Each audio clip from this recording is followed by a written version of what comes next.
এ একটা পাইপ যে জল ভর্তি করতে 10 ঘন্টা সময় নেয়, আর বি আর একটা পাইপ যে জল ভর্তি করতে 15 ঘন্টা সময় নেয়। দুজনেই ভর্তি করে, উপর দিকে আরো দিতে। দুটো পাইপকে যদি একসাথে চালিয়ে দেওয়া হয় তাহলে কতক্ষণে ট্যাঙ্কটা ভর্তি হয়?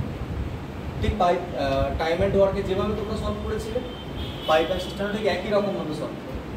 টাইম অ্যান্ড ওয়ার্কে কীভাবে সলভ করেছিলাম? এই দুটো আগে এলসিএম নিয়েছিলাম, লসও করেছিলাম। লসও এসেছিল যে 30, এই 30টাকে আমরা বলেছিলাম হচ্ছে টোটাল কাজের পরিমাণ টাইম অ্যান্ড ওয়ার্কের ক্ষেত্রে। কিন্তু এই ক্ষেত্রে আমরা বলবো হচ্ছে ট্যাঙ্কের ক্যাপাসিটি। ঠিক আছে, যে ট্যাঙ্কটার কথা বলা হচ্ছে সেই ট্যাঙ্কের ক্যাপাসিটি হচ্ছে 30 লিটার, তুমি ধরে নিও। নেক্সট, এই পাইপটা এই 30 লিটার জল ভর্তি করতে 10 ঘন্টা সময় নিচ্ছে, তাহলে 1 ঘন্টায় এই পাইপটা 3 লিটার করে জল ভর্তি করছে, তাহলে 3 লিটার পার কি আওয়ার, তাই তো? এখানে যদি মিনিট দেওয়া থাকতো তাহলে 3 লিটার পার মিনিট হতো। পরেরটা, 30 লিটার জল ভর্তি করতে বি পাইপটা 15 ঘন্টা সময় লাগে, তাহলে পার ঘন্টায় 2 লিটার করে জল ভর্তি করছে পাইপ বি। তাহলে দুটো পাইপকে যদি একসাথে চালিয়ে দাও তাহলে পার ঘন্টায় 5 লিটার করে জল ভর্তি হচ্ছে পার ঘন্টা।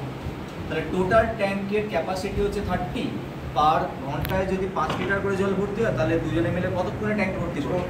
6 ঘন্টা। 30কে ডিভাইড করবো হচ্ছে 5 দিয়ে, 6 ঘন্টা সময়। এই হচ্ছে টাইম অ্যান্ড ওয়ার্কের কনসেপ্ট, এই হচ্ছে পাইপ অ্যান্ড সিস্টেমের কনসেপ্ট। এগুলোকে আমরা বলি এফিসিয়েন্সি, এটাকে বলি ট্যাঙ্কের ক্যাপাসিটি। টাইম অ্যান্ড ওয়ার্কের ক্ষেত্রে এটাকে আমরা এফিসিয়েন্সি বলতাম, এটাকে বলতাম কাজের পরিমাণ, এখানে ক্যাপাসিটি বলবো ট্যাঙ্কের। যদি এমন সিচুয়েশন হতো যে এই পাইপটা ইনলেট পাইপ যে জল ভর্তি করে, বি পাইপটা আউটলেট পাইপ জল খালি করে, এই পাইপটা 15 ঘন্টায় জল ভর্তি করতে পারে, বি পাইপটা 20 ঘন্টায় জল খালি করতে পারে, তাহলে দুজনকে যদি আমি একসাথে চালিয়ে দিই তাহলে কতক্ষণে ট্যাঙ্কটা ভর্তি হবে? এলসিএম করলাম, এই দুটো এলসিএম কত হবে? 60 লিটার হচ্ছে ট্যাঙ্কের ক্যাপাসিটি। তুমি এফিসিয়েন্সিগুলোকে বের করবে, একবার 60কে 15 দিয়ে ডিভাইড করে 4, একবার 60কে 20 দিয়ে ডিভাইড করে 3।